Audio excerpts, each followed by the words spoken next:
Olá, tudo bem? Você que acompanha o nosso canal Ciência Free, hoje nós estamos liberando uma aula de biosinalização que é bem importante quando a gente relaciona dois sistemas de comunicação entre as células do nosso corpo, sistema nervoso e sistema endócrino. Vale a pena assistir, fazer uma revisão e fazer as correlações com a sua prática clínica. Então, boa aula! Então, vamos começar, né? Nós vamos fazer essa aula com alguns objetivos. A aula de hoje é justamente entender os mecanismos de sinalização endócrina, estudar as características dos hormônios, revisar os receptores acoplados à proteína G, revisar os receptores do tipo tirosina quinase e revisar o eixo hipotálamo-hipófise. É um conteúdo denso, porém ele é muito gostoso de se estudar. Eu gosto muito quando a gente começa a discutir sobre as questões hormonais. Quando a gente pensa em comunicação e manutenção da homeostase, nós temos, e eu já falei isso, dois sistemas. Quais são eles? O sistema endócrino e o sistema nervoso. Esses dois sistemas, eles fazem aí a comunicação das nossas células. Se a gente tem deficiência desse sistema, lógico, essa comunicação ela vai estar comprometida, a célula não vai responder. E aí, essa comunicação, ela gera resposta biológica numa célula secundária, e essa resposta biológica vai manter uma comunicação com a célula endócrina, que a gente vai ver que é o feedback. Essa comunicação, ela mantém aí a célula, o organismo, em homeostase, que é justamente um equilíbrio dinâmico desse processo. Deste modelo, a gente vai extrapolar para tudo que vai acontecer em termos de comunicação dentro da célula. E aí a gente precisa conceituar. Quando a gente para fazer o conceito de hormônios, eu pergunto a vocês, o que é o hormônio, né? Então, o hormônio, ele é produzido por células endócrinas, de característica lipídica, proteica ou derivado de aminoácidos. Quando lançado no espaço extracelular, vai se ligar a uma célula-alvo, num receptor específico, produzindo ali uma resposta biológica. Essa resposta biológica, ela vai sinalizar a célula endócrina a não secretar mais aquele hormônio. E aí nós temos um mecanismo que é o feedback negativo.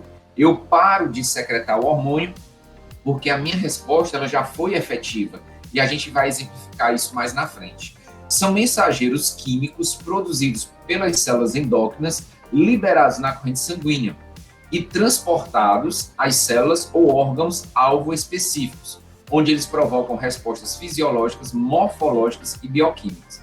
Então, quando a gente olha uma glândula, essa glândula ela secreta um hormônio na circulação. A gente já viu que o hormônio ele pode agir numa célula vizinha, como a gastrina, e aí nós vamos ter um tecido-alvo. Esse tecido-alvo, ele possui receptores específicos para essa substância.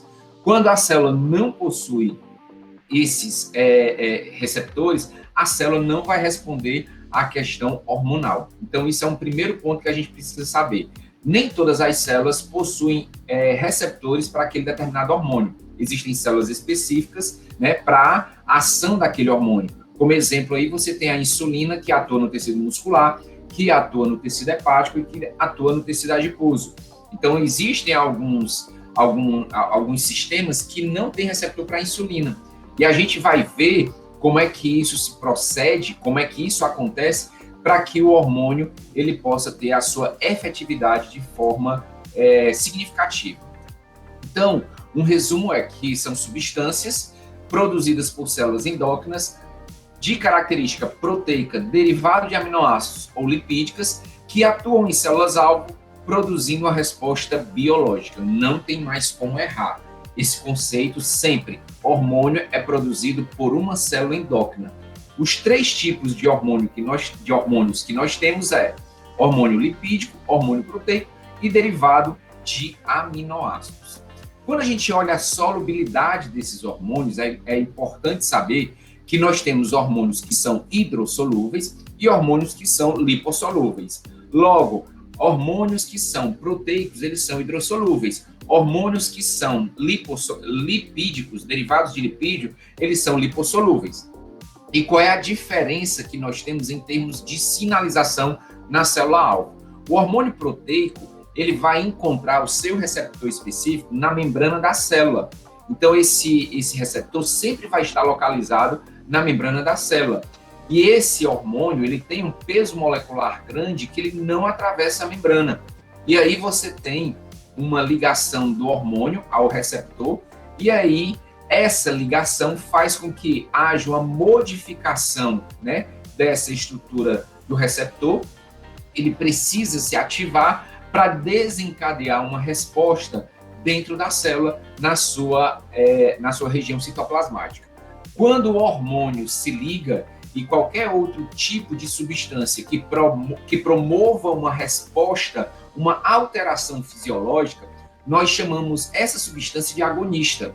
Então você anota que o agonista, relembrando aí o que você já sabe, o agonista é qualquer substância que encontra um receptor e ao ligar-se a esse receptor, ele vai produzir uma resposta biológica dentro da célula. Nós temos isso e nós vamos ver na farmacologia os fármacos. Então nós temos os fármacos que são substâncias sintéticas similares aos compostos endógenos que nós produzimos, e esses fármacos são considerados agonistas dependendo da sua utilização. Nós também temos fármacos que são antagonistas. Esses antagonistas, eles têm uma estrutura similar ao agonista, se ligam ao mesmo receptor, mas eles não mudam a função da célula. E aí, ele bloqueia a ação do agonista. Isso, muitas vezes, é necessário para que você possa diminuir a ação de um neurotransmissor ou de um hormônio. Por exemplo, no paciente hipertenso, ele toma um beta-bloqueador para reduzir a pressão arterial. Ali é um agonista, é uma substância que tem similaridade à adrenalina e noradrenalina, porém, quando se liga ao receptor beta, ele vai fazer o quê? Ele vai diminuir, né, a função de ativação da célula, porque ele bloqueia aquele canal proteico que é o receptor para o ligante. Os lipossolúveis são hormônios ou são substâncias que vão atravessar livremente, porque eles se misturam, né? É um bem bolado com a membrana da célula. E eles vão encontrar o seu receptor ou no citoplasma ou no núcleo da célula. Nós temos também receptores de membrana para hormônios lipídicos.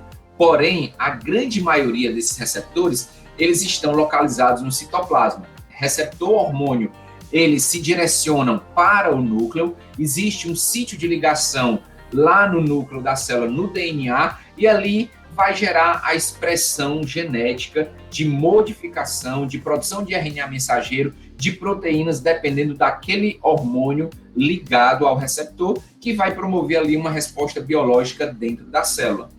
Não esquece, hormônios hidrossolúveis têm peso molecular que não vão conseguir atravessar essa membrana, e você tem os hormônios lipídicos que vão atravessar a membrana, tendo seu receptor no citoplasma ou no núcleo.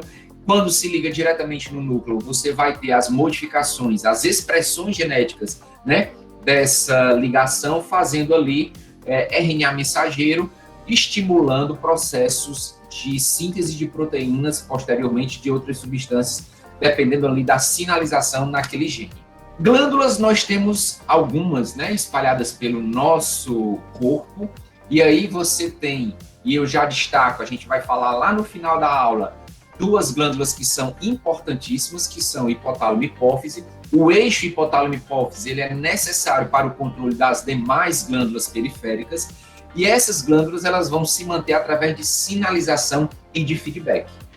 O eixo hipotálamo-hipófise ele é o cerne, né, que controla. A gente fala muito que a hipófise é a glândula mestre do nosso corpo, e realmente é, porque é uma glândula muito pequena, porém ela tem uma diversidade na sua ação em produção de hormônios, em controle homeostático do nosso organismo. A gente vai, no decorrer das próximas aulas, tentar descrever algumas glândulas, tentar, que eu digo porque é um universo muito grande, e vocês também já têm esse conhecimento, a gente vai só aquecer esse conhecimento dando outros olhares, mas O nutricionista e o nutricionista que trabalha com nutrição funcional, ele precisa entender fisiologia endócrina. A sinalização que nós temos dos hormônios, e nós já falamos na primeira aula de revisão de trato gastrointestinal, são sinalizações, existem outras, mas a gente vai colocar aqui a que eu considero importante, né? Que são as sinalizações autóctonas, quando eu tenho uma célula que produz a própria substância e atua sobre um receptor próprio. Nós temos as sinalizações paráquina, onde a célula produz e age em células vizinhas. Você tem a sinalização endócrina, quando essa substância ela é liberada na circulação e vai agir em receptores a longa distância, e você tem sinalização neuroendócrina, quando a substância ela é produzida por um neurônio e libera esse neurotransmissor ou neurohormônio, que também vai atuar em longas distâncias, que também vamos ver isso no decorrer do nosso curso. O que é um receptor celular, né? O que é o receptor na célula-alvo? O receptor, ele está localizado em uma célula e expressa de 2.000 a 100.000 receptores para cada hormônio. Para que você possa ter uma noção, uma única célula adiposa, ela expressa na sua membrana aproximadamente 100.000 receptores. Veja a dimensão da situação que nós temos quando nós estudamos fisiologia endócrina. A característica principal dos receptores endócrinos é justamente a sua especificidade. Um hormônio insulina nunca vai se ligar no receptor para glucagon. São receptores distintos.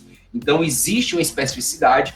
Quando eu tenho alteração desse receptor, o hormônio não vai ligar, e aí você tem as alterações, né, ou mesmo até determinadas doenças, quando você tem alteração na expressão desses receptores. A gente pode considerar até polimorfismo para determinados malformações de receptores, quando eu não consigo ali expressar aquele receptor para aquele ligante. Os receptores, quando em contato com o seu ligante, hormônio, vão desencadear uma resposta biológica na célula que expressa o hormônio. Então, o hormônio, ele é o primeiro mensageiro de uma mensagem química. Quando eu tenho uma estimulação, que esse hormônio é liberado, ele é o primeiro mensageiro. Ele traz uma mensagem química para aquela célula. É um carteiro. E ali, quando ele se liga à célula, o que é que ele vai fazer? Ele vai promover uma modificação sistemática e dinâmica da célula-alvo. Não é necessário que os meus 100.000 receptores na membrana para insulina sejam ativados. Eu preciso apenas de 5% dos receptores ativados. E veja que a quantidade de hormônio que é liberada é muito pouca. É muito pouco. Então, a gente vai ver que esse hormônio, quando se liga ao receptor, ele consegue reverberar, ele consegue multiplicar a resposta dentro da célula. Uma célula-alvo possui receptores para diferentes hormônios. Imagina um tecido adiposo e o adipócito, uma célula com 100.000 receptores. E você tem receptores para tudo dentro daquela célula, na membrana ou no seu espaço citoplasmático.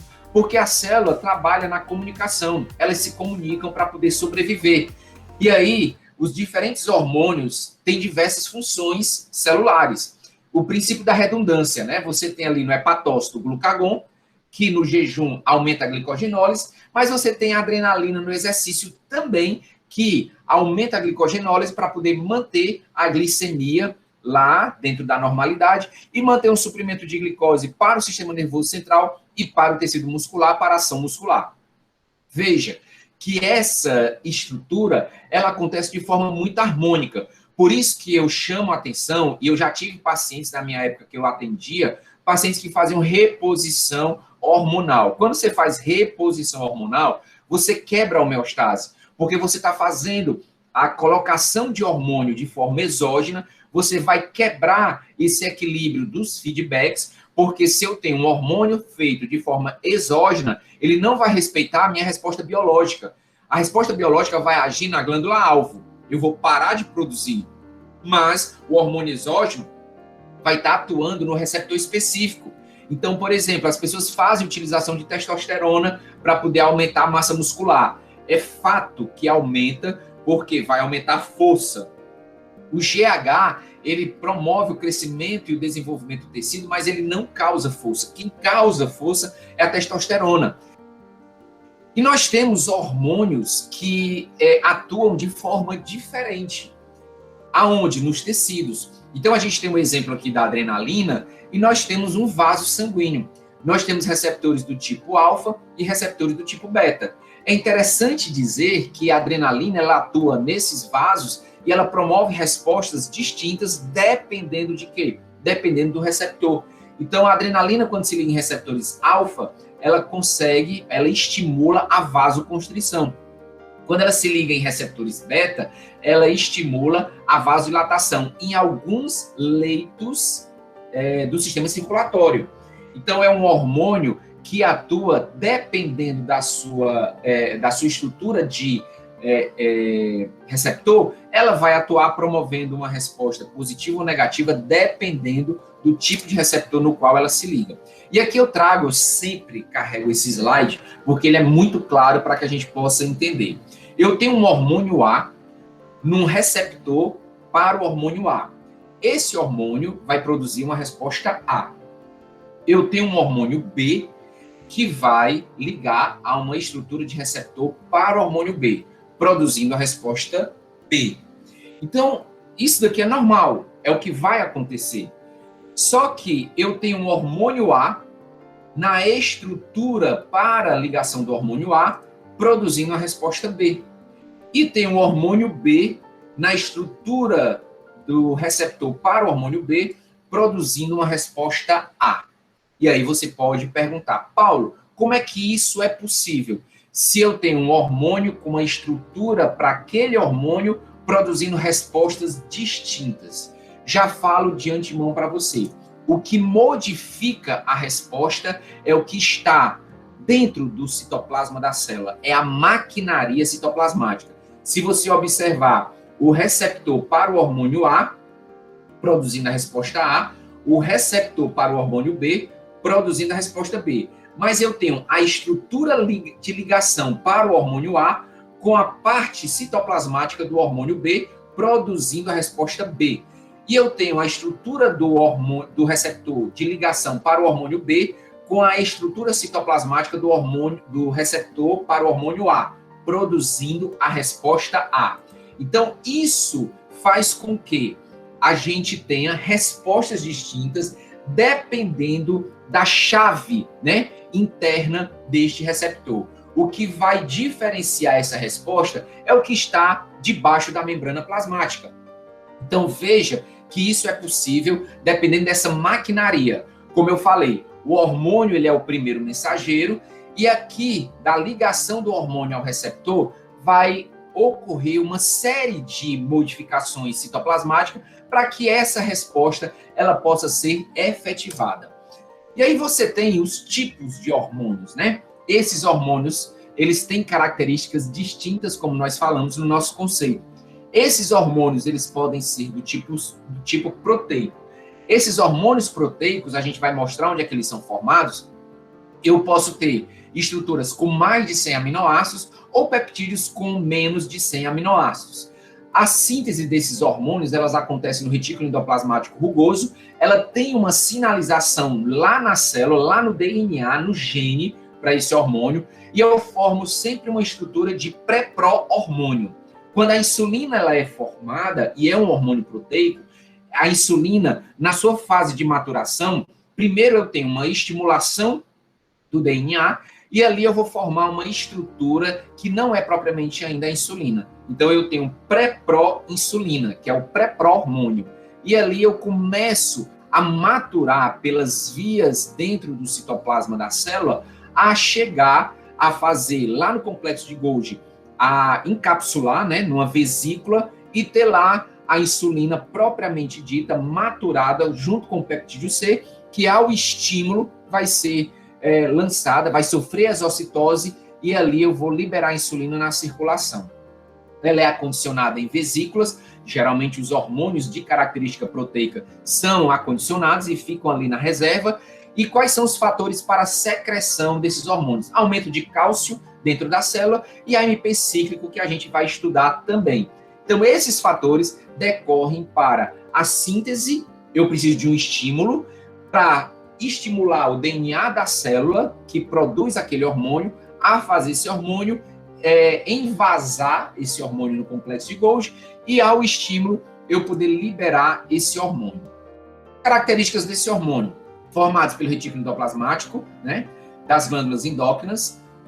A proteína inicial não é o hormônio, é um pré-hormônio, transportados em vesículas pelo retículo endoplasmático até o complexo de Golgi, onde ocorre uma nova clivagem do pró-hormônio, armazenados em vesículas secretoras, ficam no citoplasma até que ocorra um sinal específico para a liberação por via de exocitose. Então, aqui está a síntese dos hormônios proteicos. Você tem um estímulo, né? O DNA, ele tem partes que nós chamamos de exons e introns. Na estimulação para a síntese do hormônio proteico, eu vou fazer com que eu junte somente, que eu ligue somente por uma estimulação lá no gene, apenas estruturas como os exons. Então, você tem a transcrição dessa estrutura, e essa transcrição, ela depois vai formar ali, né, o RNA mensageiro. Esse RNA mensageiro, ele vai ser traduzido lá no retículo endoplasmático, e aqui eu vou fazer essa maturação, né? Então, eu tenho o RNA mensageiro, esse RNA mensageiro vai ser ali convertido num pré-hormônio, até a sua maturação a pró-hormônio, e aqui eu invaso, coloco numa vesícula no complexo de Golgi o hormônio, e ele fica lá. A insulina, ela é um hormônio que a gente pode pegar como exemplo. Então, os fatores que estimulam o DNA a produção de um RNA mensageiro para insulina. Então, você tem aqui o açúcar, a glicose, é um dos principais fatores que levam a essa produção. Então, você tem aqui o estímulo, né? E essa estimulação que leva à síntese de insulina faz uma estrutura, que a gente vai ter uma aula de pâncreas, vamos detalhar mais sobre isso, faz a maturação dessa proteína, gerando aqui a insulina e o peptídeo C dentro do complexo de Golgi. O principal fator estimulador dessa síntese é o açúcar. Glicose dentro da célula beta-pancreática estimula um gene a fazer o quê? A fazer a expressão de RNA mensageiro para a produção de insulina posteriormente. Feito essa estrutura, eu tenho o RNA mensageiro que vai ser maturado, né, no citosol até ser invasado, digamos assim, dentro do complexo de Golgi, e eu tendo um estímulo para a liberação, eu libero o meu conteúdo de hormônio na circulação. Esse hormônio, ele vai encontrar um receptor específico, esse receptor específico, ele vai aqui levar a ligação e produzir uma resposta biológica dentro da célula. Hormônios lipídicos. Nós temos aqui a característica desses hormônios. Eles são de características esteroidais a partir do colesterol. Gente, o colesterol, ele é importantíssimo, importantíssimo. A gente não pode negligenciar ou achar que os níveis de colesterol precisam ser muito baixos. A gente sabe que tem pessoas que fazem utilização de medicamentos para baixar os níveis de colesterol, e nós sabemos que níveis baixos de colesterol vão comprometer a biossíntese hormonal. Então, isso também é um fator que a gente vai ver em suprarrenal, vamos poder discutir um pouco mais. Pouco armazenados, esses hormônios eles são produzidos e lançados na circulação através da difusão da membrana, né? Por difusão, eles atravessam e ali vão para a circulação, e a gente vai estudar um pouco mais sobre eles lá na frente. Secretados pela córtex adrenal, ovários e testículos, esses hormônios, eles são hormônios que vão produzir, né? O colesterol vai ser produtor dos hormônios sexuais, dos glicocorticoides e dos mineralocorticoides, que a gente vai estudar. As quantidades armazenadas nas glândulas são mínimas, mas existem vários precursores, né? Colesterol ou intermediários. Com o estímulo às enzimas, pouco tempo formada os hormônios finais, que são imediatamente secretados. Então, com o estímulo, eu formo o hormônio, eu produzo o hormônio e já libero esse hormônio na circulação. E, além disso, a circulação sanguínea, através de proteínas transportadoras, geram reservas biodisponíveis. Então, esses hormônios, como eles não são hidrossolúveis, eles precisam de estrutura de transporte. Essa estrutura de transporte são as lipoproteínas, né? São proteínas que vão ligar esses hormônios. Você tem globulinas, você tem uma série de estruturas proteicas que ligam esse hormônio, e esse hormônio ligado é a parte que chega dentro ou próximo à célula-alvo, que vai ser a parte funcional, que vai se desligar da proteína transportadora carreadora, e ali você tem a ligação com o receptor específico para a resposta biológica.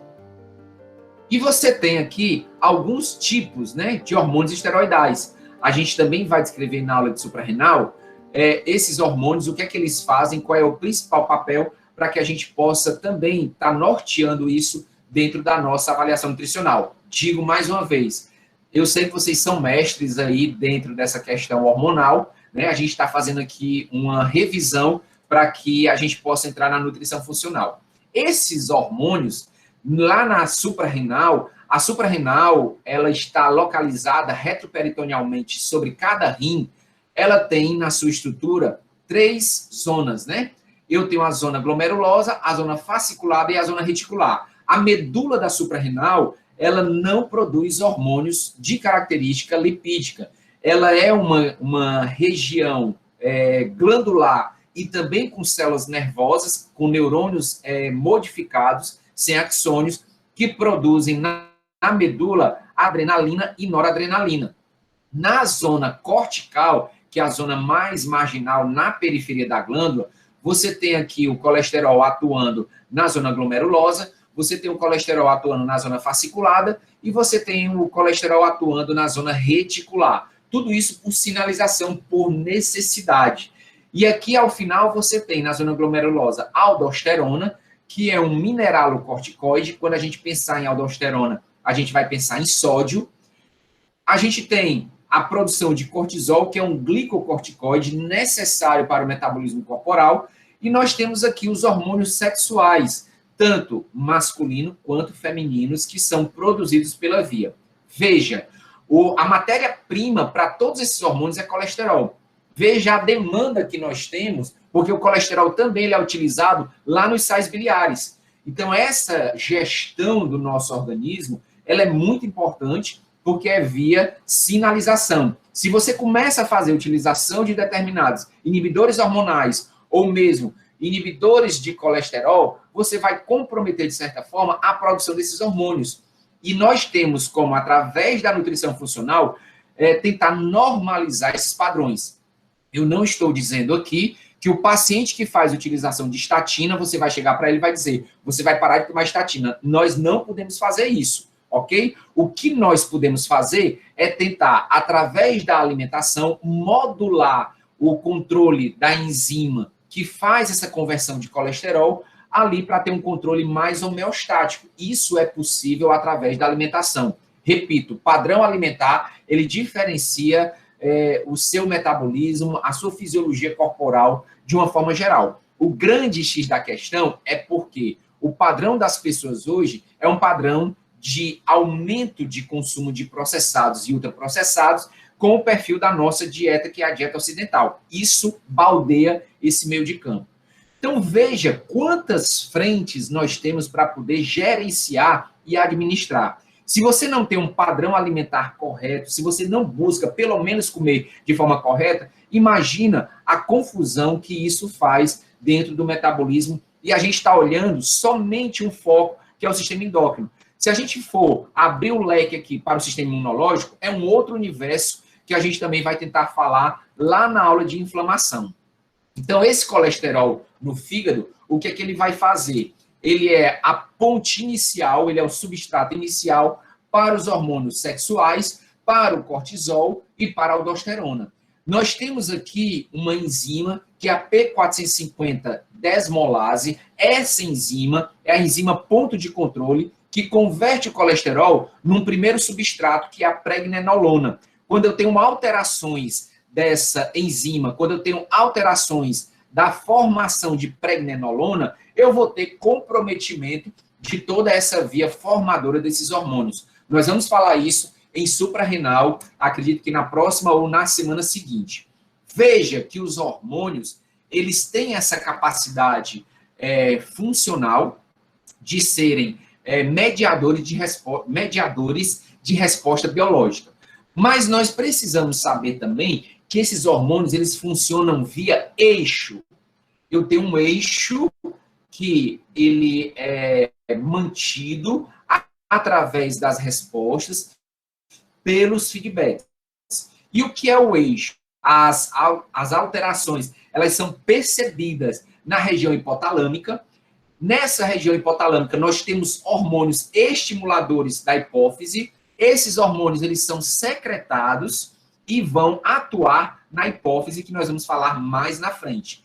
Então, eu tenho aqui, como exemplo, o CRH, ele atua lá na adenipófise, que é a parte da hipófise que produz hormônio. A neurohipófise, ela não produz hormônio. Eu tenho um conjunto de células que são responsivas ao CRH e ali eu vou produzir o ACTH. Esse hormônio, ele vai ser lançado na circulação, vai percorrer todo o corpo e vai chegar lá na suprarrenal. Eu tenho receptores na suprarrenal que são receptores para ACTH. Esse hormônio, se ligando, ele vai atuar na córtex, fazendo aqui o estímulo à produção de cortisol.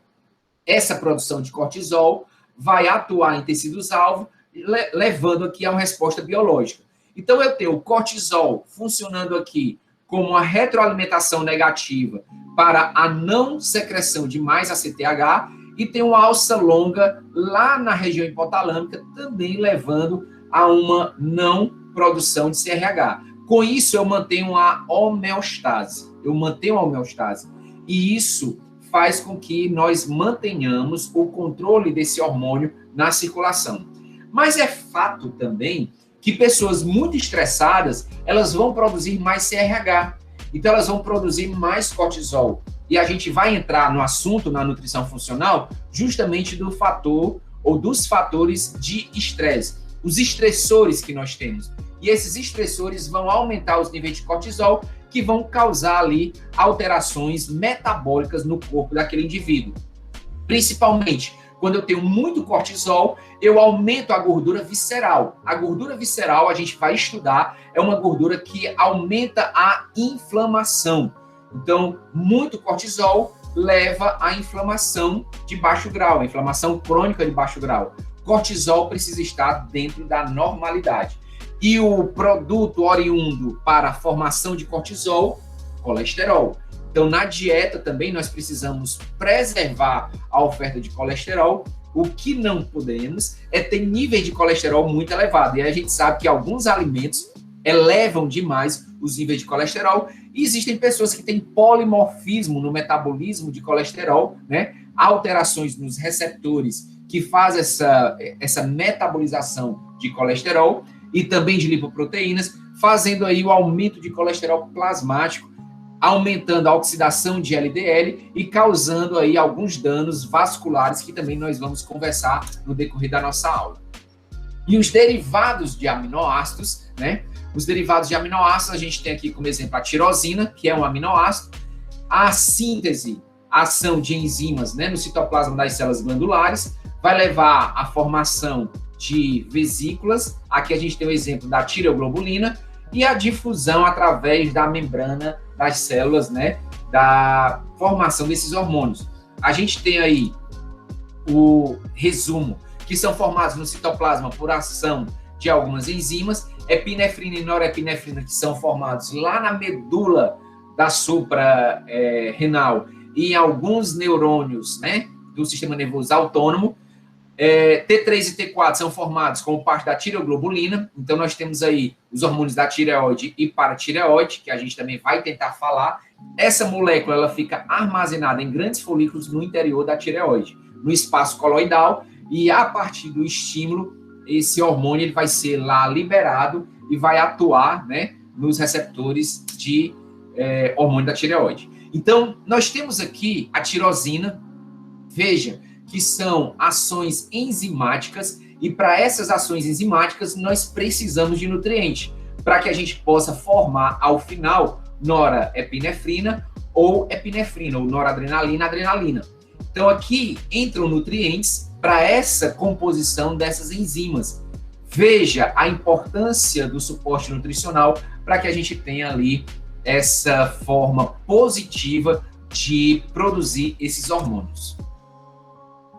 O sistema nervoso autônomo, né, ele tem esses neurotransmissores formados, tá?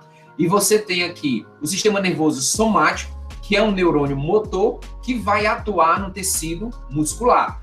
Aqui nós temos a acetilcolina, que atua em receptores do tipo nicotínicos.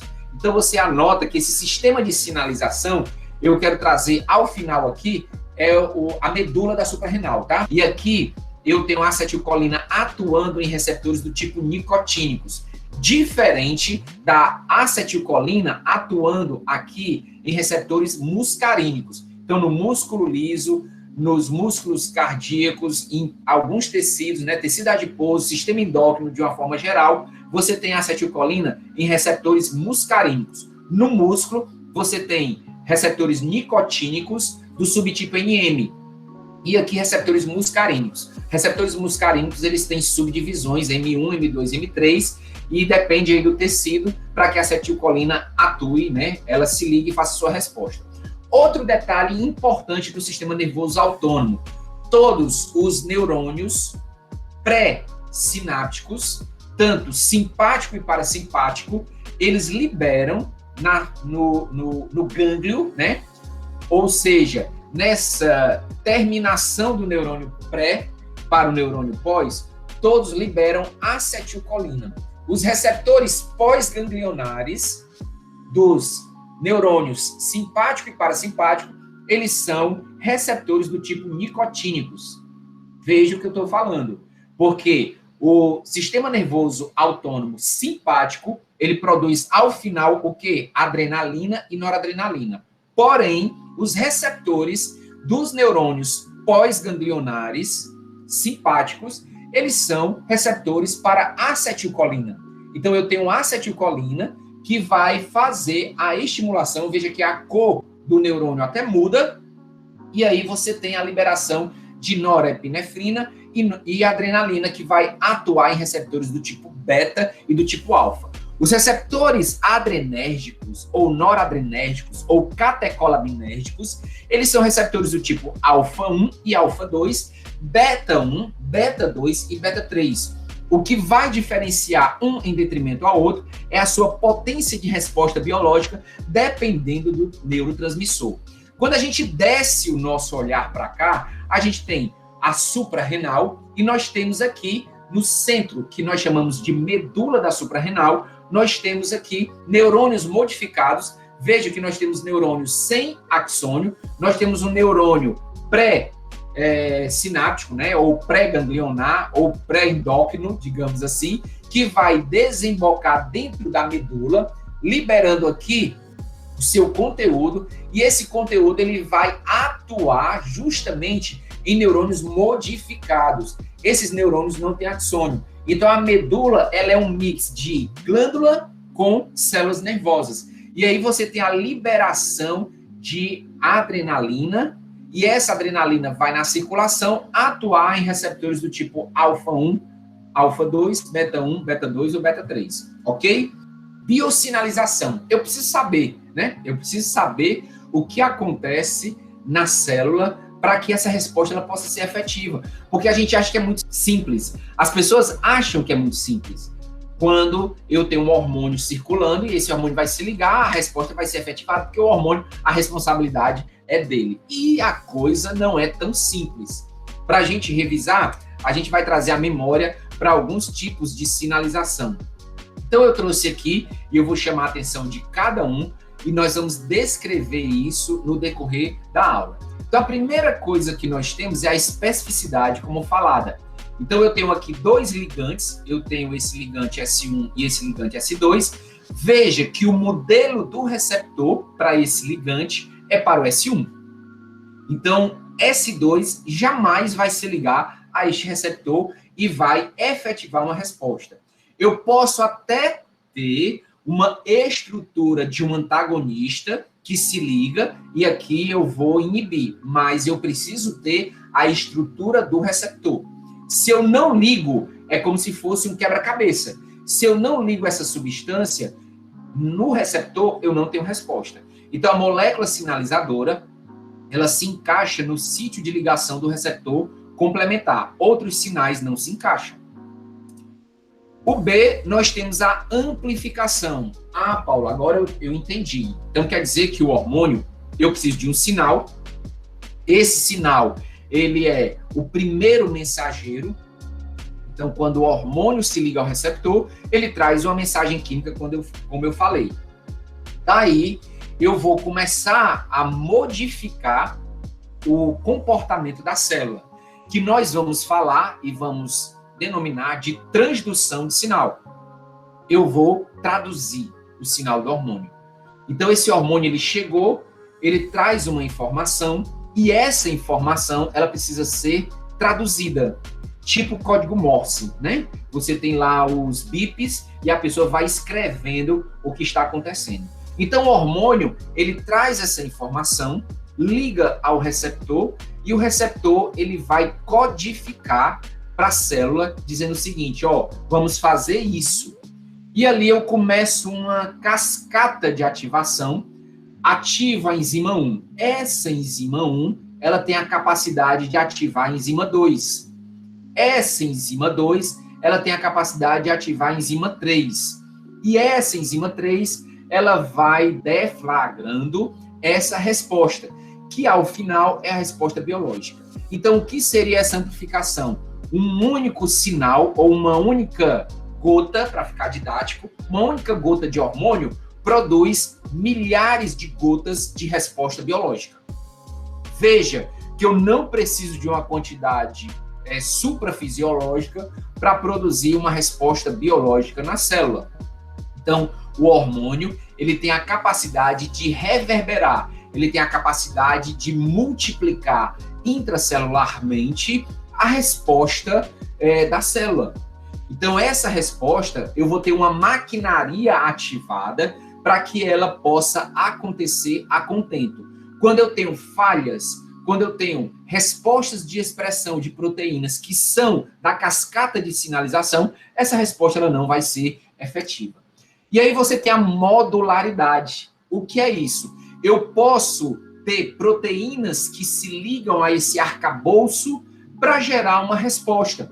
Então, proteínas com afinidades multivalentes, a gente vai ver isso em determinados tipos de receptores. Eu preciso ativar sistemas, eu ligo proteínas para poder essa resposta acontecer. E ali, a partir desses complexos de sinalização, de partes intercambiáveis, né?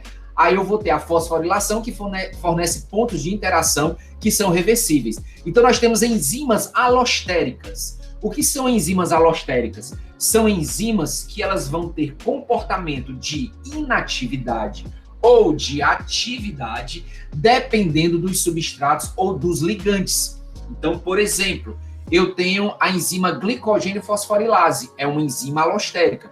Essa enzima, ela vai funcionar a partir do momento que eu tiro os dois ATPs que estão ligados nas suas pontas ramificadas, né? Que são as pontas que controlam essa estrutura. Eu libero o sítio de ligação da enzima para que ela possa agir sobre o glicogênio e quebrar uma ponta não ramificada, formando ali glicose 6-fosfato, que vai entrar na via glicolítica. Então, essa enzima, quando eu aumento as minhas reservas de ATP, o ATP fecha esse ponto de ativação e ali a glicogênio fosforilase, ela não vai funcionar. Exemplo, no pós-prandial. No pós-prandial, nós temos insulina. A insulina vai ativar a glicogênio sintase, que é justamente para pegar a molécula de glicose e lançar lá no prime do glicogênio, que é a glicogenina, para formar glicogênio. Então, a glicogênio fosforilase, ela está no citosol, mas ela está inibida. Quando eu começo o exercício que eu vou produzir, que eu preciso de ATP, esses ATPs eles vão liberar o sítio de ligação da enzima e que vai atuar na molécula de glicogênio para poder esse glicogênio formar glicose 6-fosfato e ali eu produzir ATP pela respiração celular, né, aeróbia ou anaeróbia, dependendo da intensidade do exercício. Então, a enzima alostérica é uma enzima que se comporta dependendo do substrato, dependendo das estruturas químicas que estejam acopladas, ligadas a ela. Por exemplo, a calmodulina, ela vai fazer o quê? Quando a calmodulina tem cálcio ligado na sua estrutura, ela se ativa para ativar uma quinase de cadeia leve, que é uma enzima que vai fazer com que o músculo liso se contraia. Então, se eu tiro o cálcio, a calmodulina ela vai permanecer no citosol. Ela não vai mais ativar a quinase de cadeia leve de miosina. Então, isso vai depender do substrato, né, da estrutura que vai se ligar à questão da enzima ou da proteína. Dessensibilização é uma outra questão que a gente precisa também deixar claro. Por que as pessoas que utilizam hormônios, elas ficam mais dessensibilizadas quando fazem utilização de esteroides, quando fazem utilização dessas substâncias de forma exógena? Porque você aumenta a concentração, né? A utilização desses hormônios, os receptores, eles vão, como uma forma de defesa, vão se resguardar, e aí você tem, como exemplo, a gente vai ver mais na frente, a restina. A restina pega o receptor de adrenalina e coloca ela para dentro da célula, então eu diminuo essa resposta, então eu dessensibilizo a célula. Então a dessensibilização, ela se dá justamente porque eu ativo demais esse receptor, e uma forma de defesa, de controle da célula, é tirar o receptor da membrana. E ali eu guardo o receptor, mesmo eu tendo muito hormônio, eu vou ali não produzir mais uma resposta, eu dessensibilizo essa célula. Utilização de hormônio esteroide, o que é que o cara faz? Um ciclo, o cara aumenta, aí ele gostou, ficou, né, com a estética legal, aumentou braço, peito, costa, ombro, perna, seja lá o que for. Aí ele vai para um segundo ciclo. Quando ele vai para o segundo ciclo, a célula ela já fica mais dessensibilizada. Então, o que ele faz? Aumenta a dose do esteroide para poder manter e ganhar a mesma coisa, porque é sabido, quando o cara deixa de tomar o esteroide, ele vai reduzir aquela quantidade de massa muscular que é natural.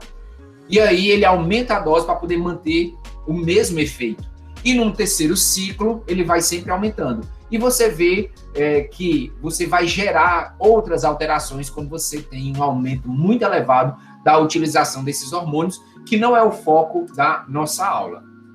Integração, então você, às vezes, tem eventos de dimerização ou heterodimerização ou homodimerização. Para que essa resposta ela seja efetiva, a gente tem como exemplo o receptor de ácido retinóico e o receptor de vitamina D. Esses dois precisam dimerizar. O que é dimerizar? É quando eu ligo esses dois receptores. Vitamina D e vitamina A, né? Você tem ali a dimerização dos receptores para que eu possa ter uma resposta. Então, essa dimerização, ela acontece dependendo do tipo de receptor para gerar uma resposta. E aí nós temos na membrana vários tipos de receptores que a gente precisa relembrar, né? Alguns têm dúvidas, a gente sempre tem dúvida quando estuda biosinalização, porque não é um assunto simples, mas a gente precisa falar para que a gente engrene, porque o nosso curso não é um curso básico, né? Não é um curso básico, é um curso para a gente refletir, saber que a gente precisa estudar muito, né? Para ser um profissional diferente, para ser um profissional de excelência. A gente não está falando aqui nem de ganhar dinheiro. Ganhar dinheiro é uma consequência disso, através do nosso conhecimento. E nós precisamos potencializar isso, né? Através do estudo. Nós temos receptores acoplados à proteína G, nós vamos falar na sequência. Temos receptores do tipo tirosina quinase, nós temos receptores do tipo guanilil ciclase, canal iônico por portão e receptores por adesão. Não vai dar para a gente falar de todos, mas eu vou destacar aqui esses dois receptores, ok? Que é o de proteína G e o de tirosina quinase que a gente vai utilizar. E no decorrer do nosso curso, se for necessário a gente exemplificar, a gente vai trazer e vai fazer essa explicação da biosinalização. Nós já falamos dos canais iônicos, né? Ali na própria despolarização, canais de vazamento, então a gente já tem uma ideia dos canais iônicos. Mas a gente vai se debruçar sobre essa situação aqui, que são os receptores acoplados à proteína G, tá? Então, essa estimulação, e eu gosto muito de falar sobre proteína G, porque é muito interessante. A gente acha que o hormônio ligou e vai produzir a resposta, estamos felizes para sempre, porque é assim. E, na verdade, não é, né? Na verdade, não é. O que é um receptor acoplado à proteína G, para nunca mais a gente ter dúvida? O receptor acoplado à proteína G é um receptor que tem na sua estrutura, né, uma proteína trimérica. Então, a proteína G é uma proteína trimérica que está do lado citoplasmático. Essa proteína G, ela está acoplada ao receptor. O exemplo aqui é um receptor de adrenalina. Nós temos 3 subtipos de proteína G. Nós temos as proteínas G do tipo GS, nós temos as proteínas G do tipo GQ e nós temos a proteína G do tipo GI. Nós vamos falar da GS e da GQ. A proteína GI é uma proteína inibitória, vai reduzir, vai atenuar a resposta dentro da célula. Paulo, eu não sabia que ia ser mais detalhado dessa forma, mas aqui a gente está fazendo uma memória, né, de tudo que a gente já viu na nossa graduação, e quem está na graduação já passou, obviamente, pela fisiologia e deve ter estudado isso. Se não estudou, a gente vai estudar agora, tá? Então, a proteína G é uma proteína que está acoplada, né? Acoplada ao receptor. Então, veja só. No seu estado de repouso, no qual eu não tenho o ligante ligado a essa estrutura, essa proteína G, ela se encontra de que forma? Ela se encontra adormecida. Tranquilo. A proteína G, ela é uma proteína trimérica. Ela tem uma subunidade alfa, ela tem uma subunidade beta e ela tem uma subunidade gama. Então, a subunidade alfa é a subunidade que vai começar o processo de sinalização. Paulo, não entendi nada. Calma.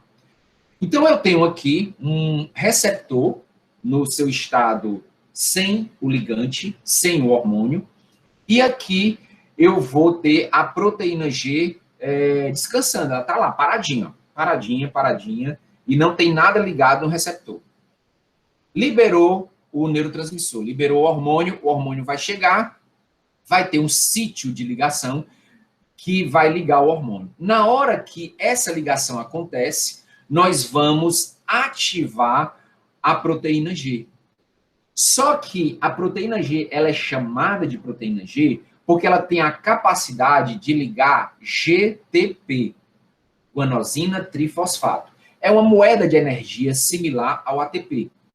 E aqui, no estado de repouso, a proteína G tem na sua estrutura uma molécula de GDP. Aí você vai pensar, quer dizer que ela sofreu uma estimulação anterior, ela tem uma atividade GTPásica que quebra essa estrutura do GTP, faz a sua ação e depois ela volta ao repouso? Isso. Então, o GDP é uma molécula que anteriormente era GTP e teve uma ativação do receptor, porque nós estamos vivos, nós estamos estimulando isso constantemente. Eu estou aumentando aqui a minha frequência cardíaca para poder falar para vocês. Então, a minha suprarrenal está liberando adrenalina. Os meus neurônios simpáticos do sistema cardiovascular está liberando noradrenalina. Eu estou aumentando a força de contração, aumentando o débito cardíaco para poder oxigenar mais meu cérebro, para aumentar o perfil de glicose, para que eu possa pensar, raciocinar e já saber o que é que eu vou falar lá na frente. Então, eu tenho sinalização direta acontecendo. E esse GDP acabou de ser um GTP. O receptor está lá, caladinho. Quando eu tenho uma adrenalina ligada de novo, o que é que vai acontecer? Esse receptor, ele modifica, ele cria vida e ele faz o quê? Ele saca o GDP e ele pega um GTP. Aí você vai perguntar, aonde está esse GTP? Sua mitocôndria. ele pega esse GTP e ele energiza a proteína G. E quando ele energiza a proteína G, existe um desmembramento, um deslocamento da subunidade alfa. Ela está energizada, né? Ela tem energia na sua capacidade vital e ela se desloca, isso é um desenho esquemático, ela se desloca para ativar um conjunto de proteínas que estão também transmembrana, que é a adenililciclase ou adenilatociclase.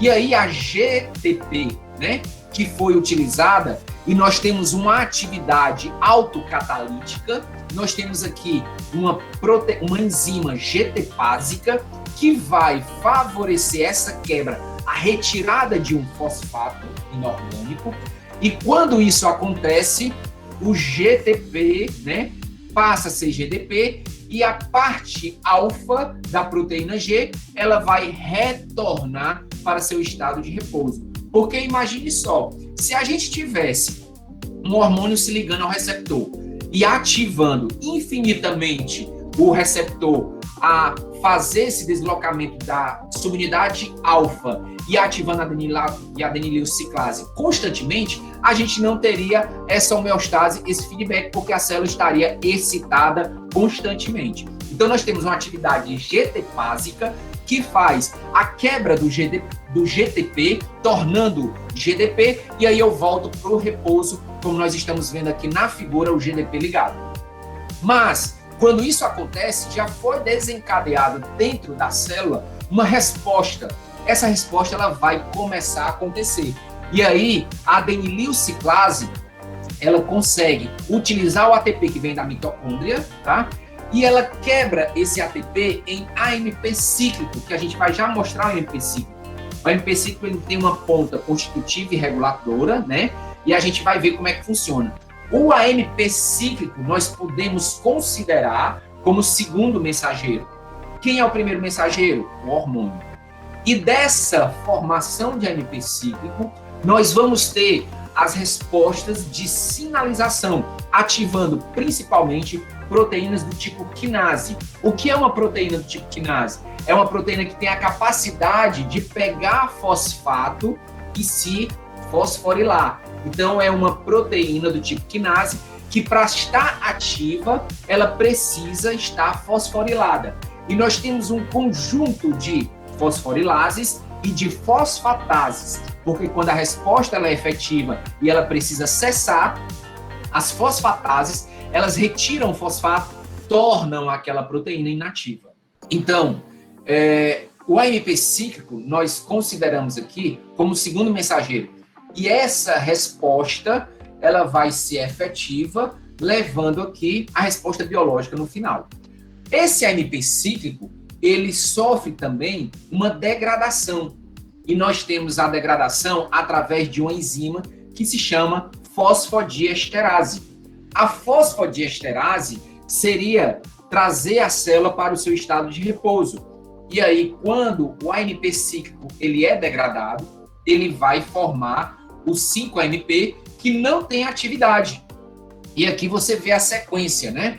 Você vê toda essa atividade formando aqui o AMP cíclico. Esse AMP cíclico é o que vai desencadear a resposta dentro da célula. Nesse tipo de receptor acoplado à proteína G, nós vamos ter outras respostas, mas esse é um exemplo. E aqui você tem a fosfodiesterase quebrando, clivando esse AMP cíclico, formando o 5-AMP, que não tem função nenhuma. A gente sabe que no emagrecimento você tem muito essa atividade de AMP cíclico. E a fosfodiesterase, ela vai fazer o quê? Ela vai justamente atuar quebrando esse AMP cíclico, perdendo a função de ativação dentro da célula adiposa. A cafeína, ela inibe a fosfodiesterase, é o mecanismo da cafeína para a geração de lipólise. Então, quando eu faço a utilização da cafeína, eu estou inibindo aqui a fosfodiesterase e o AMP cíclico vai continuar estando ativo para a sua resposta, que é aumentar a lipase hormônio sensível para fazer lipólise liberando ácidos graxos, glicerol, para serem metabolizados no tecido muscular, e o glicerol fazer gliconeogênese lá no fígado, que é na produção de glicose, ok? Então, a proteína GS estimulatória, né? GS está inativa quando eu não tenho nada ligado ao receptor. A partir do momento que eu tenho a ligação do receptor com um ligante, eu vou ter a retirada de GDP, fazendo com que entre uma molécula de GTP. Essa molécula de GTP energiza a subunidade alfa, que vai ativar a adenililciclase. Então, você tem aqui, para que isso tudo aconteça, uma constante de dissociação, atividade atepásica. Então, para que essa resposta ela aconteça e ela volte ao estado de repouso, você tem uma atividade atepásica e você tem a hidrólise do AMP em 5' AMP, que traz a célula ao seu estado de repouso inicial. Então, aqui o AMP cíclico. O AMP cíclico, quando ele tem a estrutura ativada, ele libera essa fenda na sua parte, né, na sua unidade catalítica, ele libera essa fenda para ativação de outras proteínas. É como a liberação de um sítio de ligação para as outras proteínas. O AMP sem estar, né, ativado, e a partir do momento que eu formo esse AMP, né, eu tenho aqui, ó, essa ativação, né, e essa ativação vai desencadear a sinalização intracelular. Pode ser um pouco complicado, mas é só para entender que o estado de repouso, né, da proteína quinase via AMP, ele vai se dar quando eu tenho esse AMP ligado, né, eu tenho a exposição desse sítio de ligação para o AMP, e ali eu começo a minha resposta de sinalização intracelular. Então, eu tenho uma proteína quinase. Essa proteína quinase, no estado de repouso, ela é uma proteína alostérica, que nós falamos, e quando eu tenho aqui a atividade de AMP ligado, eu faço com que os sítios catalíticos da proteína quinase se exponham, e ali eu começo um processo de ativação intracelular para, ao final, produzir a resposta biológica da célula. Hormônio ou neurotransmissor ou neurohormônio, né, eles multiplicam a resposta biológica, como nós falamos. Então, eu tenho aqui a adrenalina acoplada ao receptor de proteína G.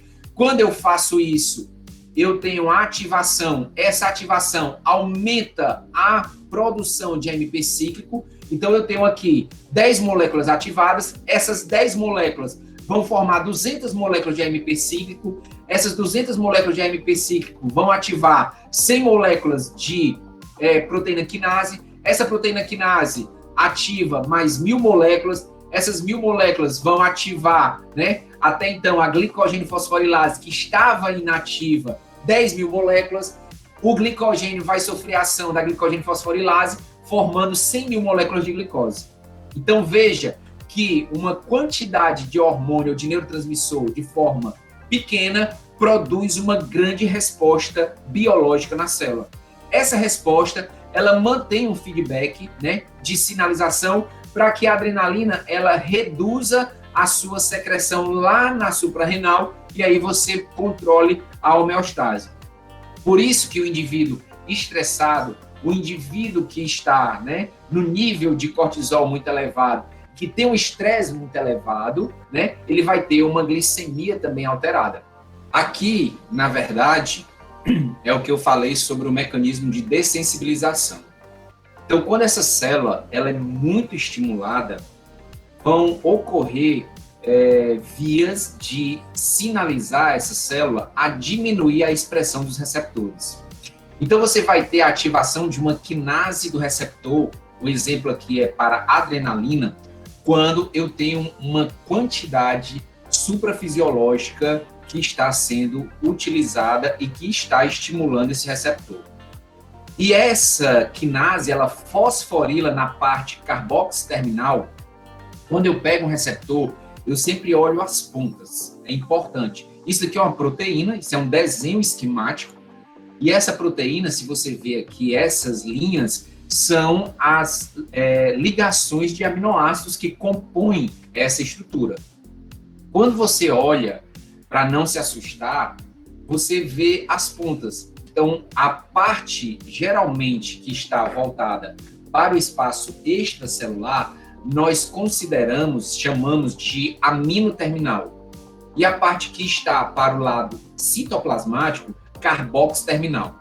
Se você pegar uma proteína, pensa aí naquela mola de caderno, certo? Uma mola de caderno. Se você puxar a mola de caderno é uma proteína.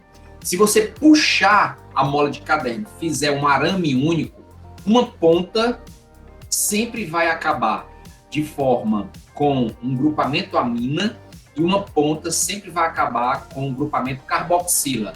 Por isso que é um aminoácido, aminoterminal, carboxiterminal. Nessa situação de dessensibilização, você tem aqui uma quinase do receptor de adrenalina que vai fosforilar a parte carboxiterminal. Essa fosforilação, ela atrai uma outra proteína que é a beta-arrestina. Então, a beta-arrestina, qual é o papel dela nesse processo de dessensibilizar o receptor? Trazer esse receptor para o citoplasma. Então, eu diminuo o número de receptores na membrana, logo, eu posso ter níveis elevados circulantes de adrenalina, mas eu não vou ter receptor. Como nós falamos lá no início da aula, se eu não tenho receptor, eu não vou ter ligação do hormônio. Óbvio, não terei resposta biológica sendo efetiva. Então, essa beta-arrestina, ela faz essa remoção do receptor e ela retorna para fazer essa atividade. Seria um transportador de receptor da membrana, tirar esse receptor para que o hormônio não faça mais a sua atividade. Esse receptor de proteína G, ele tem uma outra resposta. Aqui eu tenho um receptor acoplado à proteína G, ativador de fosfolipase C. Opa, ele já tem aqui uma outra forma, em outras células, né? Nós vamos ter aqui um hormônio se ligando, só que eu não tenho mais aquela subunidade alfa ativando a adenililciclase. Essa proteína G, ela, quando ativa, ela vai fazer o quê? Ativar a fosfolipase C. Quando eu ativo a fosfolipase C, eu faço dois produtos. Esses dois produtos vai ser o IP3 e vou formar o diacilglicerol. Então, proteína, receptor acoplado à proteína G, ativador de fosfolipase C, o que é que eu faço? Eu formo diacilglicerol, que vem do fosfolipídio de membrana, e formo o IP3. O IP3, ele atua no retículo da célula, liberando cálcio. Nós temos uma bomba aqui, que ela é chamada de cerca. Essa bomba, ela remove o cálcio do citosol e traz o cálcio novamente para dentro do retículo. Isso é um mecanismo. Eu tenho uma grande concentração de cálcio dentro do retículo e esse cálcio ele é liberado para o citosol. Quando esse cálcio ele é liberado para o citosol, eu tenho aqui a atividade de ativar uma proteína quinase do tipo C. E o diacilglicerol também produz essa ativação à proteína quinase do tipo C. Quando eu tenho uma proteína quinase, lembra do slide anterior, uma proteína ativa uma que está inativa, que torna-se ativa. Essa proteína ativa ativa uma outra que está inativa, tornando-a ativa, e ali eu vou fazer a minha resposta biológica. Vimos anteriormente a proteína G ativadora de adenililciclase ou adenilatociclase e aumentando os níveis de AMP cíclico. E agora nós estamos vendo um receptor acoplado à proteína G que é ativador de fosfolipase C. A fosfolipase ASE é enzima, ela vai pegar um fosfolipídio de membrana, a membrana da célula, e vai convertê-la em dois produtos, que é o IP3, é 1,4,5-trifosfato de inositol, e o DAG, que é o diacilglicerol. Nós podemos considerar também o IP3 e o diacilglicerol como segundos mensageiros. e o cálcio também. Então, nós já temos aí 4 segundos mensageiros: AMP cíclico, IP3, 1,4,5-trifosfato de inositol, temos o diacilglicerol e temos o cálcio. Esses são moduladores de resposta intracelular. Então, o cálcio sai do retículo pela ativação de IP3, ele abre canais de cálcio. O cálcio extravasa para o citosol, tem uma proteína lá inativa, quando o cálcio se liga, ele vai ativar essa proteína, ok? Pega como exemplo a calmodulina. A calmodulina, o cálcio extracelular e o cálcio do retículo sarcoplasmático do músculo liso, quando é liberado pela estimulação para a excitabilidade da célula muscular lisa, o cálcio se liga à proteína calmodulina e ali eu vou desencadear a resposta biológica, que é a contração do músculo liso. Aqui a gente tem o cálcio ativando a proteína quinase do tipo C e eu tenho o diacilglicerol também que vai ativar a proteína quinase do tipo C. Conclusão dessa ópera é o quê? Resposta biológica. Preciso saber quais células têm receptor acoplado à proteína G, ativador de fosfolipase, qual célula é acoplada à proteína G, ativador de adenilciclase? Não.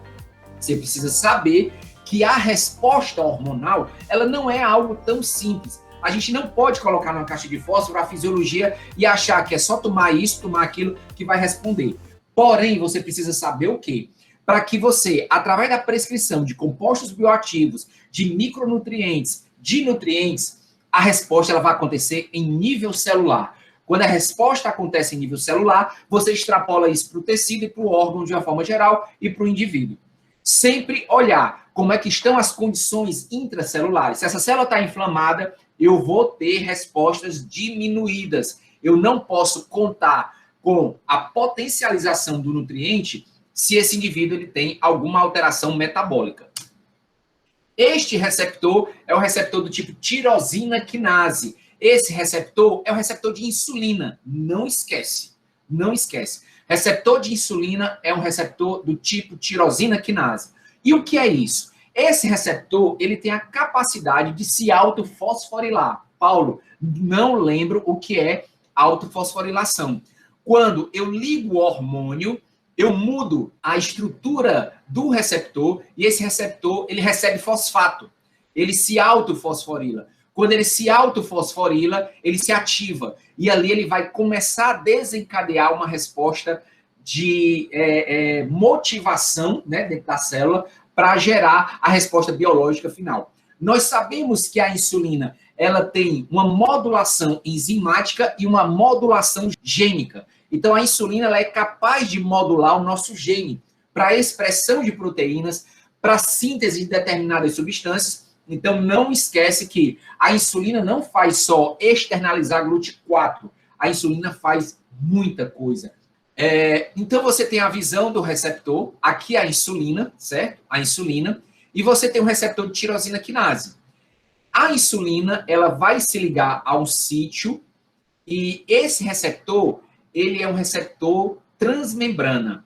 Eu tenho 2 subunidades alfa e 2 subunidades beta. Os receptores para a insulina, quando liga a insulina, eles vão causar uma dimerização. E aí você ativa a parte citoplasmática, fosforilando. Fosforilando o quê, né? Nós temos a parte citoplasmática aqui, né? A continuação dessa setinha é isso daqui. Então, eu tenho aqui a estrutura, né, da tirosina quinase inativa. Quando a insulina se liga, essa estrutura, ela muda a sua conformação e o domínio ele se torna fosforilado. Então, eu tenho uma fosforilação do receptor. Essa fosforilação vai causar uma série de modificações que nós vamos ver o passo a passo. Então, não é tão simples, né, quando a gente estuda insulina. Eu vejo a ação enzimática no citosol e vejo a expressão gênica da insulina aqui nas células-alvo no qual ela atua. Quando a gente puxa esse olhar, nós temos essa primeira lupa, que é a insulina se ligando na subunidade alfa, né? E aqui você tem essa parte transmembrana, certo? Que vai automaticamente se fosforilar. eu tenho uma alça que eu tenho tirosina e eu tenho uma alça que eu tenho tirosina. Então, a tirosina vai se autofosforilar por uma atividade tirosina quinase, que é um resíduo da proteína do receptor, e aí eu tenho essa estrutura fosforilada. Quando eu fosforilo, sempre lembra, eu tenho energia, eu posso fazer alguma coisa, certo? Qual é o grande X da questão quando eu tenho um resíduo de serina sendo fosforilado e não tirosina? O receptor não responde. Então, essa fosforilação é o início do processo de resposta dentro da célula, né, que é responsiva à insulina. Aí a gente vai ver uma outra parte, né, desse contexto todo. Qual é? É a ativação dos substratos do receptor de insulina. Essa fosforilação que nós vimos do receptor de tirosina leva a uma proteína, veja aquela parte de modularidade, né? Eu vou ligando outras estruturas e vou ativando através do processo de fosforilação. Veja um outro detalhe, né?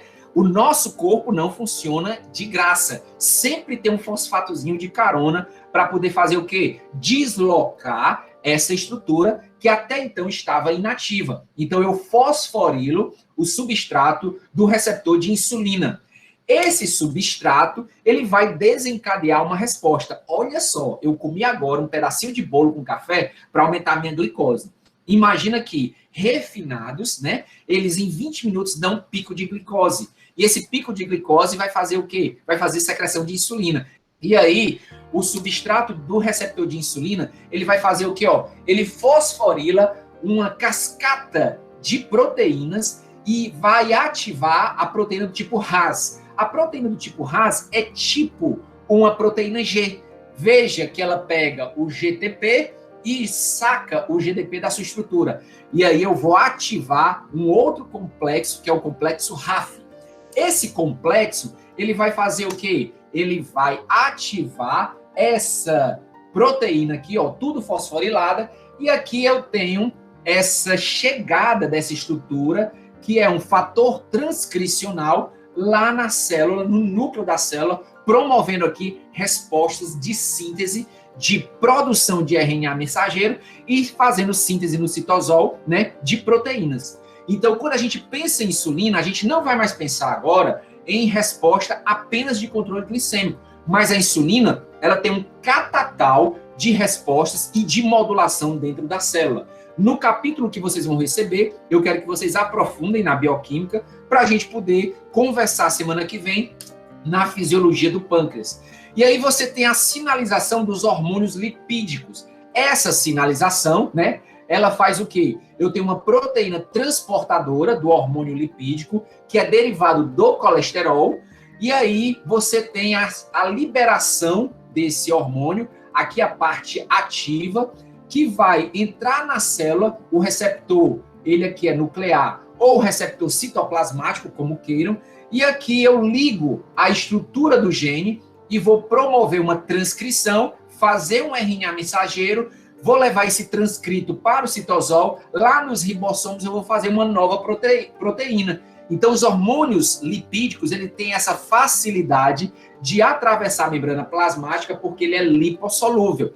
E aí, ele faz uma resposta mais rápida, visto que as pessoas que fazem utilização de hormônio esteroidal, eles têm uma resposta com um mês, aumentando a massa muscular, eles ficam mais arredondados, não definidos, né? Eles não fazem o polimento. Quando você vê atletas de alto rendimento, de alto nível, que competem nessas modalidades, os caras tomam muito hormônio. Então, eles fazem todo um tratamento farmacológico para ter essa resposta. E essa resposta ela é mais rápida porque o hormônio já atua diretamente lá no gene, fazendo a expressão de proteínas o quê? De proteínas contráteis, o cara aumenta a área de seção transversa do músculo, hipertrofiando e virando aí um sei lá o quê, né? O que você possa imaginar. Hipotálamo hipófise.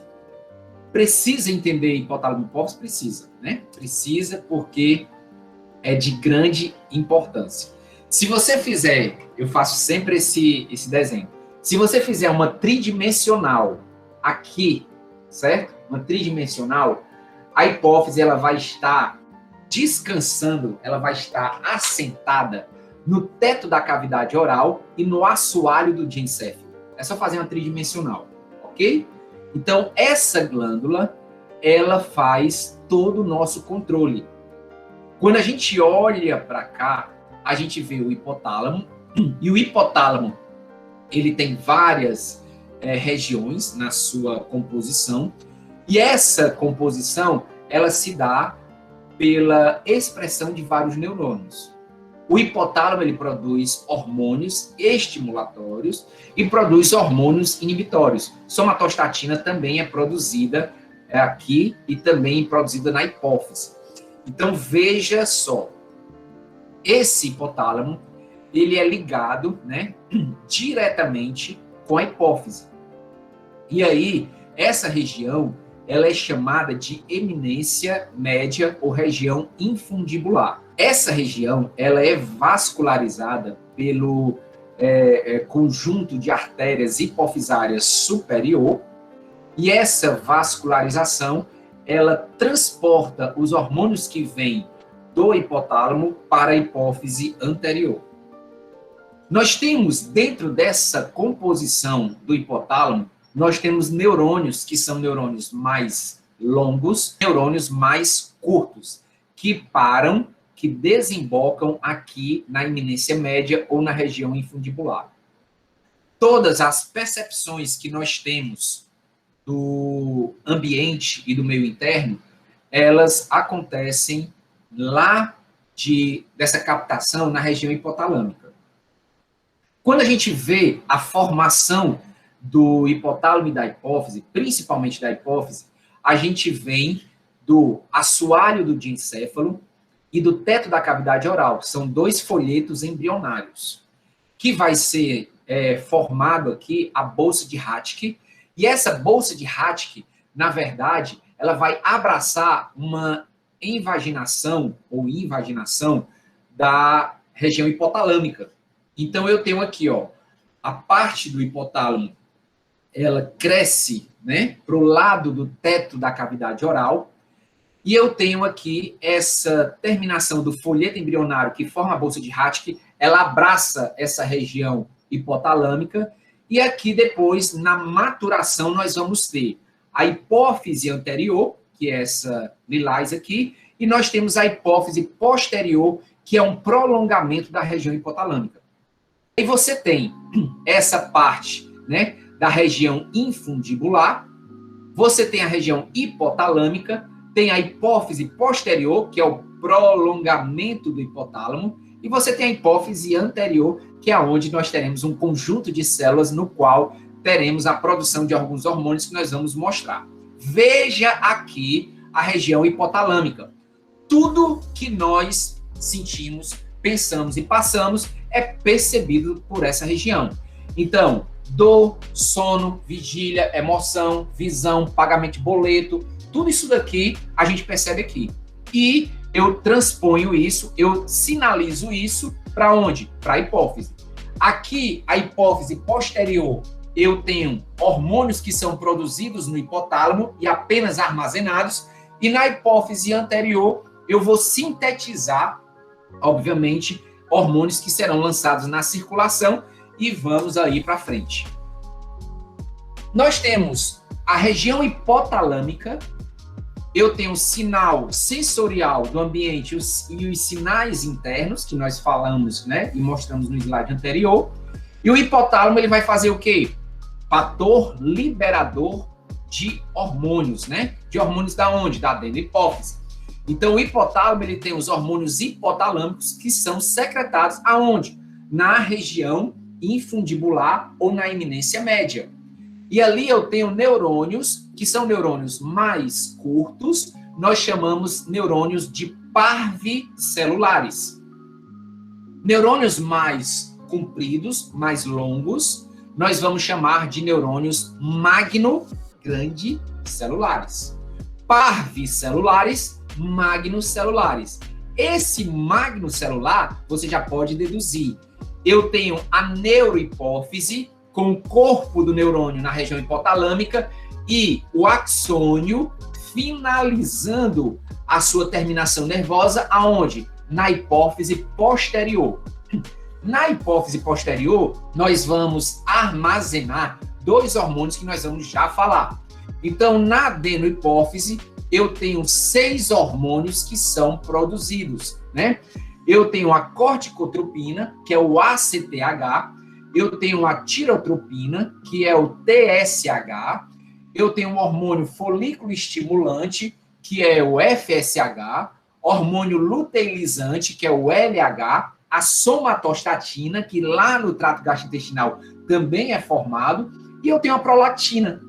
Esses hormônios, eles são sintetizados na adenohipófise. Quando eu vejo a neurohipófise, veja que eu tenho apenas armazenamento de 2 hormônios, ocitocina e vasopressina.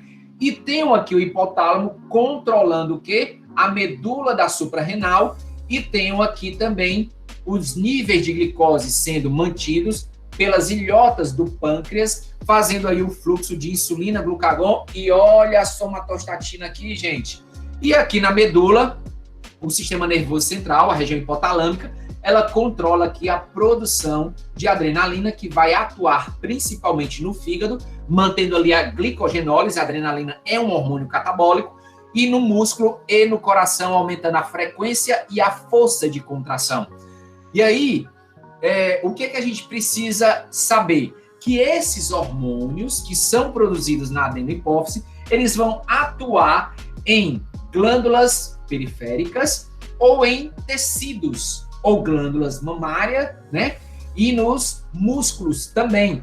Eu tenho esses hormônios atuando até aqui as glândulas mamárias, e tenho a suprarrenal, como a tireoide, e também temos a paratireoide, e essas glândulas periféricas, elas vão atuar liberando seus hormônios produzidos, vão atuar nos tecidos, né, periféricos. Aí você tem músculo e fígado, órgãos reprodutores, fígado e osso, e tem aqui glândulas mamárias. Então veja que essas respostas, elas são ou formam um eixo de sinalização. E aí a gente traz isso para ficar mais claro. Primeiro, eu tenho o hipotálamo. Esse hipotálamo, ele tem um estímulo. As percepções do ambiente e as percepções internas. Então, eu sinalizo o meu hipotálamo. O hipotálamo, ele produz o quê? Hormônio. Esses hormônios, eles vão atuar diretamente aonde? Na hipófise. Tanto na hipófise anterior, como também na hipófise posterior, mas principalmente na hipófise anterior. Essa hipófise, sendo estimulada pelo hormônio hipotalâmico, vai produzir hormônio e vai secretar esse hormônio na circulação. Esses hormônios vão agir em glândulas periféricas, que nós acabamos de mostrar, e essas glândulas vão, obviamente, responder secretando hormônio. Esses hormônios vão agir lá nos tecidos periféricos, produzindo o quê? Produzindo uma resposta biológica. Essa resposta biológica vai subir uma listra, né, verde aí, que é, na verdade, o feedback. Então, com esse feedback, nós vamos controlando a homeostase. Aí eu trago a memória lá do nosso começo da aula. Quando a pessoa faz a utilização de um hormônio exógeno, ele não consegue fazer esse eixo de feedback. E ali, em determinada situação que ele está utilizando o hormônio e aonde eu tenho receptor, o hormônio vai estar jogando, né, a resposta biológica, fazendo com que a glândula reduza a sua produção. Então, você já mexeu na homeostase da célula, ok? Então, o feedback nada mais é negativo desse controle. Feedback positivo, Paulo, me dá um exemplo. Na própria ejeção do leite e também na despolarização da célula, onde eu tenho a lei do tudo ou nada, quando abre um canal de sódio, abriciam todos os canais, é um feedback positivo. Feedback negativo é quando eu tenho uma resposta e eu vou atenuar a secreção de mais hormônios. E aí você tem uma vascularização. Neurônios curtos são parvicelulares, são neurônios curtos. Eles desembocam aqui na eminência média. Paulo, o que é eminência? Eu não consegui enxergar. Esse canal, certo?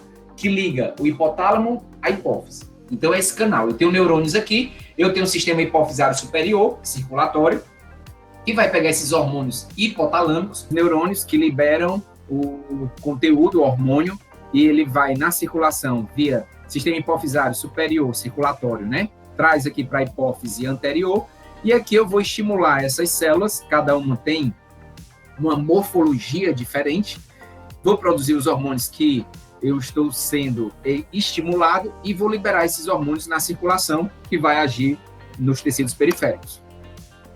Você tem aqui os hormônios da hipófise anterior, que vão atuar nas glândulas mamárias, sistema muscular esquelético, glândula tireoide, paratireoide, na suprarrenal e nas gônadas. Então, você tem esses hormônios que vão manter essa homeostase e a gente vai conversar mais à frente sobre isso. Então, isso se dá, né, pelos hormônios liberados da hipófise anterior. E você tem a hipófise posterior. A hipófise posterior, ela possui neurônios, que são os neurônios magnocelulares, né? São neurônios compridos, neurônios longos, que na sua estrutura, eu tenho aqui os corpos celulares na região hipotalâmica e a terminação desses neurônios estão localizados na hipófise posterior. Veja, lembrando mais uma vez, que a hipófise posterior, ela tem aqui a sua finalização, o seu prolongamento do hipotálamo e a sua finalização na hipófise posterior. Aqui a gente já está chegando ao final, tá? Praticamente, eu acho que é o último slide, não sei. Mas aqui eu tenho os neurônios, né, os magnocelulares, neurônios diferentes da sua localização, né? Aqui no núcleo paraventricular e no núcleo supraóptico, eu tenho neurônios diferentes, e esses neurônios vão produzir ocitocina, hormônio antidiurético, tá? Que é justamente a vasopressina. Esse hormônio aqui, ele vai atuar lá no rim, fazendo aumento da reabsorção de água. Então, quando eu tenho o hormônio, né, eu aumento a reabsorção de água. Quando eu diminuo o hormônio, eu aumento a diurese. E aqui você tem a ocitocina que vai fazer o trabalho de ejeção do leite, né? Melhorar essa ejeção do leite e também a contração do músculo liso, principalmente no trabalho de parto. Esses hormônios, eles são produzidos na região hipotalâmica e são liberados pela neurohipófise através da estimulação hipotalâmica, ok? Então, dessa forma, a gente tem uma visão geral do hipotálamo e temos uma visão geral da hipófise e do sistema de sinalização celular. Para a gente fechar, né? Aqui é só para fazer essa memória. Então, nós falamos sobre o mecanismo de sinalização endócrina, nós estudamos as características dos hormônios, nós revisamos receptores acoplados à proteína G, nós revisamos os receptores do tipo tirosina quinase e falamos de forma geral sobre hipotálamo e hipófise.